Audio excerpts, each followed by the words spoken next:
गजपति जिला रायगड़ा ब्लॉक लाइलाई एवं एस करड़ा सिंह पंचायत रे पानीय जलर समस्या लगी रही।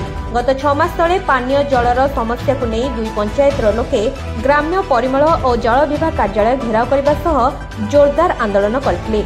एने विभागीय कर्तृपक्ष यथाशीघ्र समस्यार समाधान कराजिबो बोली प्रतिश्रुति देते, किंतु विभागीय कर्तृपक्षक अवहेला जोगु आज जाए कार्य अधा पंतरिया हो पड़ रही। लोके वर्षा दिन में भी पानी पीवा पाई नाही नथिबा असुविधार सम्मुखीन होइछन्ति।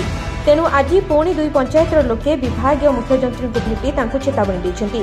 रायगड़ा ब्लॉक दुईटी पंचायत से पंचायत गुड़ाक गाँ गुड़ाक पानी रोना जमती आमर रोची लाइलाई पंचायत एसकरड़ा सिंह पंचायत टील गाँ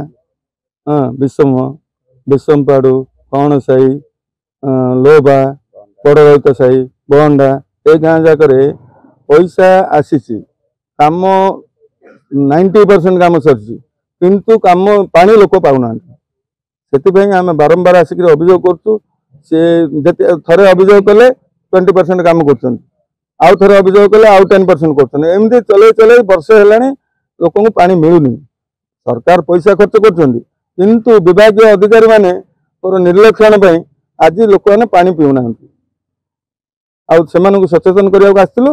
एमती मनोभाव रहा हेनी, विगत दिन मनोभाव रही हेनी, विगत सरकार मनोभाव रखिले हेना।